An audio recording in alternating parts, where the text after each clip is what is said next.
नमस्कार। First India के खास कार्यक्रम आमने सामने में आपका स्वागत है। दुनिया डिजिटल होती जा रही है और हमारे देश के प्रधानमंत्री नरेंद्र मोदी तो खुद भारत को डिजिटल इंडिया बनाने में लगे हुए हैं। लेकिन उनके विरोधियों का कहना है कि नरेंद्र मोदी खुद डिजिटल इंडिया बनाने के चक्कर में आरएसएस के रिमोट से संचालित हो रहे हैं। आखिर में क्या है ये माजरा, इन सब पर जवाब देने के लिए आज हमारे साथ हैं राष्ट्रीय स्वयंसेवक संघ के अखिल भारतीय सह प्रचार प्रमुख नंद कुमार जी। नंद कुमार जी, बड़ा आरोप लगता है कि मोदी का रिमोट आरएसएस के पास है। वो तो आरोप ही है। यानी संघ एक सांस्कृतिक संगठन है, 1925 में शुरू हुआ और इसका जो मूलभूत काम तो सांस्कृतिक कार्यक्रम है और मतलब व्यक्ति का जो समग्र विकास संघ का जो लक्ष्य है, उस लक्ष्य को लेकर शाखा के द्वारा व्यक्ति निर्माण से समाज संगठन और समाज संगठन से राष्ट्र का पुनर्जागरण, ये काम करने वाला संघ उसी काम में ही हमारे जो पूरे समय लगाते हैं। वो बाकी राजनीतिक काम तो हमारा काम नहीं है, इसलिए बिल्कुल हम इसमें हस्तक्षेप नहीं करते हैं। किसी को भी राय देने के लिए या कुछ रिमोट कंट्रोल आपने जो बताया, ऐसा करना संघ का काम। तो संघ के पास कोई रिमोट नहीं है? ऐसा नहीं, बिल्कुल नहीं है। नहीं है, लेकिन कहते हैं कि मोदी क्योंकि प्रोडक्ट तो आरएसएस की हैं, तो आरएसएस ने प्रोडक्ट तो अपना पॉलिटिक्स में भेज दिया और उसका रिमोट जो है अपने पास रख लिया। ऐसा कुछ नहीं है क्या? जो अनेक ऐसा कार्यकर्ता लोग संघ से अन्य अन्य क्षेत्र में काम करते हैं, लेकिन आजकल हमारे जो सब सोच ये पॉलिटिकल सेंडर हो गया है। तो आपका कहना है कि बहुत सारे ऐसे लोग हैं जिनका रिमोट आरएसएस के पास है? किसी के पास, संघ के पास किसी का नहीं है। वो तो विचारधारा का जो प्रेरणा मिलेगा सबको। फिजिकल रिमोट नहीं है, ये तो विचारधारा का रिमोट है। विचारधारा हमेशा मन में एक विचारधारा मिला है तो हमारा जो पूरा काम है वो एक प्रकार से रिफ्लेक्ट हो जाते हैं। पर नंद कुमार जी, अभी जो मंथन शिविर हुआ तो कहते हैं कि पूरी सरकार की क्लास लगा दी संघ के लोगों ने, एक एक करके आए, रिपोर्टिंग देते गए और बताते गए। आखिर में क्या है, अंदर क्या हुआ था? क्योंकि बाहर तो कुछ पता नहीं लगा, लेकिन अनुमान ये लगाया जा रहा है कि सबने अपनी अपनी रिपोर्टिंग की और संघ ने बैठ के उसकी सीआर बनाई। ये तो जब संघ का जो काम बड़ा हो गया है, विविध क्षेत्र सब अन्य विविध क्षेत्र शुरू हुआ है, वो उस समय से चलते दशकों से चल रहा है। 1950 से चलने वाला ये काम है। ऐसे अन्य क्षेत्र में काम करने वाले संघ स्वयंसेवक, संघ विचारधारा से जुड़े हुए लोग साल में कम से कम 2 बार मिलना, ये तो क्रम बहुत सालों से चलते हैं। इसमें क्या आपत्ति है? इसमें क्या रिमोट कंट्रोल का जो प्रॉब्लम क्या है? अपने जो मानो देखिए, शिक्षा क्षेत्र में काम करने वाला जो व्यक्ति, वो शिक्षा क्षेत्र में आजकल भारत में क्या हो रहा है, इसके बारे में जो विचार अपने विचारी ऑर्गेनाइजेशन के साथ, केवल संघ नहीं था, भारतीय विद्यार्थी परिषद थे, वहाँ विद्या भारती के लोग थे, भारतीय मजदूर संघ के लोग थे, साथ में भारतीय जनता पार्टी के लोग भी थे। केवल भारतीय जनता पार्टी और आरएसएस के बीच में मीटिंग नहीं था, वो बहुत तो सारे संगठनों के लोग थे। सारे संगठनों के लोग, यानी 35 ऑर्गेनाइजेशन का रिप्रेजेंटेटिव्स थे। मैंने पहले ही बताया। तो ये क्या हर साल होता है? हर साल 2 बार होते हैं।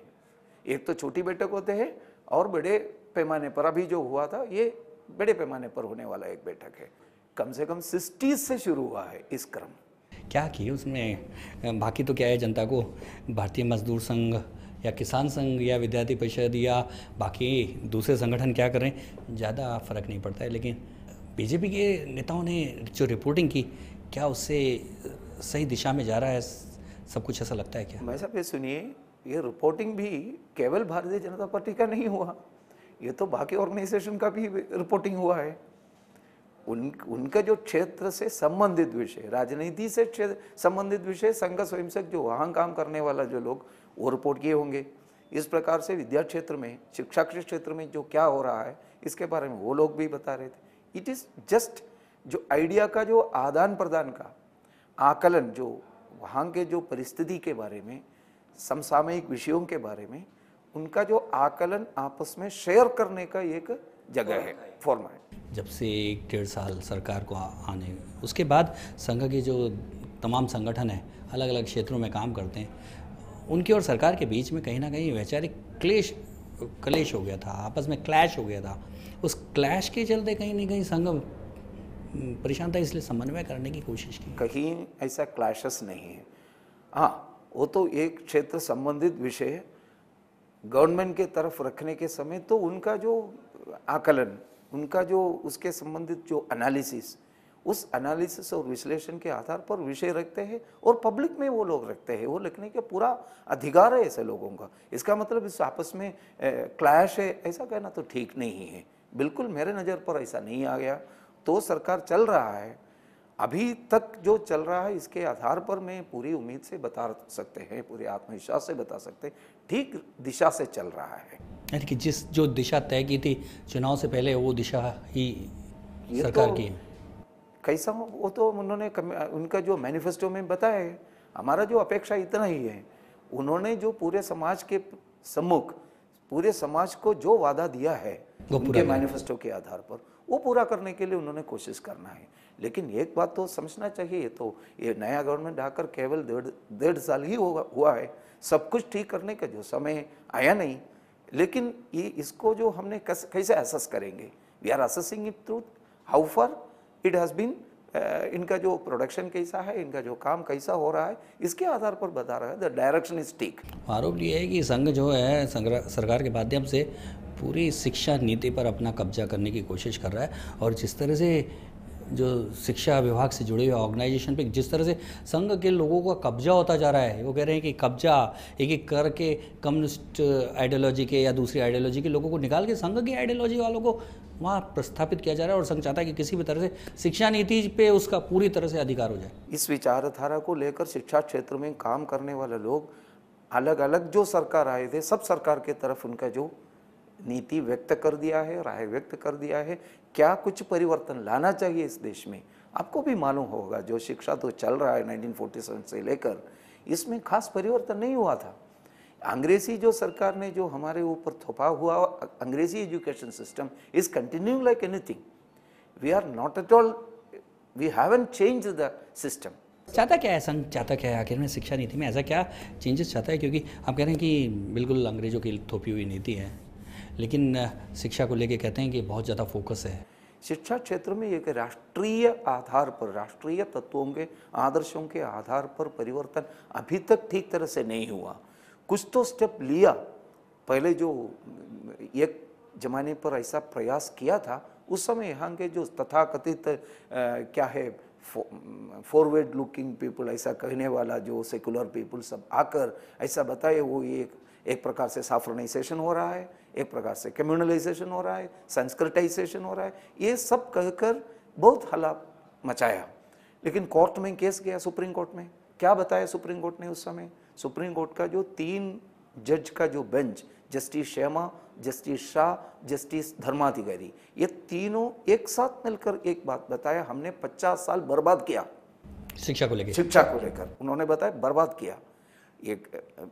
इनका जो फैसला में ऐसा भी कोटेशन आ गया, मैं तो बताऊंगा आपको, वो कोटेशन ऐसा था इनका फैसला में लिख कर दिया था, और young generation influenced by the negative aspects of the Western culture are stranded on crossroads.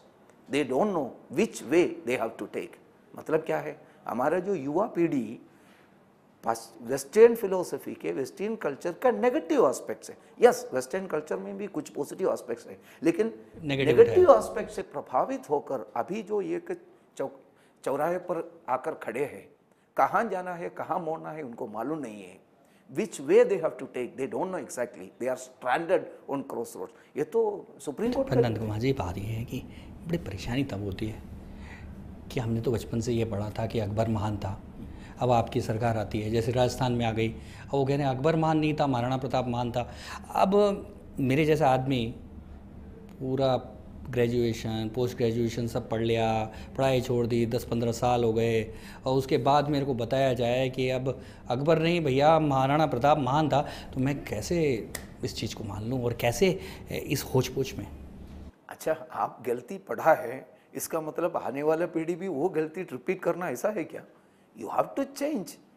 जो अकबर ने जो क्या क्या चीज़ें यहाँ किया है, इस देश के लिए क्या क्या उन्होंने, उस प्रकार से महाराणा प्रताप से तुलना करने के समय कौन बड़ा था, उनका जो महत्ता के बारे में भी पढ़ना चाहिए। पर जो दूसरे लोग हैं वो ये कहते हैं कि संघ इसलिए अकबर को हटाकर महाराणा प्रताप को लाना चाहता है क्योंकि अकबर मुसलमान था। ऐसा बिल्कुल नहीं है। संघ के एकात्मता स्तोत्र में कबीरदास का उल्लेख करता है हमने। हम तो किसी मजहब के आधार पर किसी को बाहर करने वाला ऑर्गेनाइजेशन नहीं है हमारा। हमारा जो हिंदुत्व कंसेप्ट भी आप सुनिए, ये भी एक सांस्कृतिक कल्पना है, राष्ट्रीय कल्पना है, इसलिए इसमें मजहबी विषय तो आता ही नहीं है। पर संघ तो कहता है कि ये हिंदू राष्ट्र है, ये राष्ट्र उन लोगों का है जो हिंदुत्व को मानते हैं। हिंदुत्व यानी क्या है? हिंदुत्व यानी राष्ट्रीयता है इस देश का। अब देखिए, जाने माने अंग्रेजी पेपर है the Hindu, what does it mean? Hindu अखबार का जो हिंदुस्तान एरोनॉटिक्स है, what does it mean? Hindu denotes nationality, इस देश का नेशनैलिटी का नाम है, इसको समझना चाहिए। हमारे जो आजकल का जो शिक्षा के कारण आइडियोलॉजिकल डिस्कोर्सेस के, पर नंद कुमार जी, जब फॉर्म भरा जाता है कि आपका रिलीजन क्या है, तो उसमें कहते हैं हिंदू, मुसलमान, क्रिश्चियन, तो सारे सरकारी फॉर्म में तो यही आता है कि पूछते हैं कि अभी जैसे जनगणना हुई, जनगणना में बताया कि हिंदू, मुसलमान, और जो जनगणना का सारा आया तो उसमें कहा कि अब 79-80% हिंदू रह गया है। ये तो बात समझना चाहिए। हिंदुत्व को अलग अलग डायमेंशंस है, इसका अलग अलग डायमेंशंस है। इसमें एक डायमेंशन हिंदू रिलीजन्स का है, it is not Hindu religion. हमारा जो मानना है, यहाँ तो अलग अलग प्रकार का हिंदू रिलीजन है। हिंदू रिलीजन, मेरा जो कहने के मतलब, एक सत्य है, इसको पाने के लिए अलग अलग मार्ग से जा सकते हैं। एकम सद विप्राह बहुधा वदन्ति, इसको मानने वाला जो हिंदू है वो बौद्ध भी हो सकते हैं, जैन भी हो सकते हैं, सिख भी हो सकते हैं।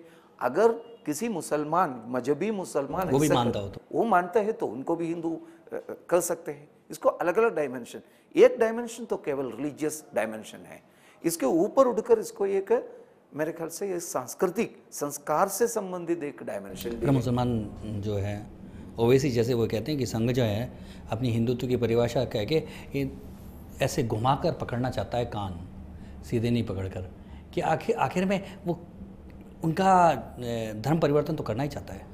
वो तो क्यों घबराते हैं? वो धर्म परिवर्तन करने के लिए, धर्म परिवर्तन ऐसा शब्द प्रयोग भी ठीक नहीं है, मत परिवर्तन ऐसा मैं बचाऊंगा, नहीं तो मजहबी परिवर्तन। धर्म बिल्कुल परिवर्तन नहीं कर सकते हैं, धर्म एक अलग चीज़ है। आजकल का जो डिस्कोर्सेस में भी इस तरीके का जो शब्द प्रयोग करना ठीक नहीं है, ऐसा मेरा मानना है। लेकिन मतांतरण का जो विषय को लेकर इतने घबराने की जो क्या बात है? और आपने जो एक राजनीतिक नेता का जो नाम बताया, उन्होंने ये, why he is so much afraid about all this things, how can he accept this nationality?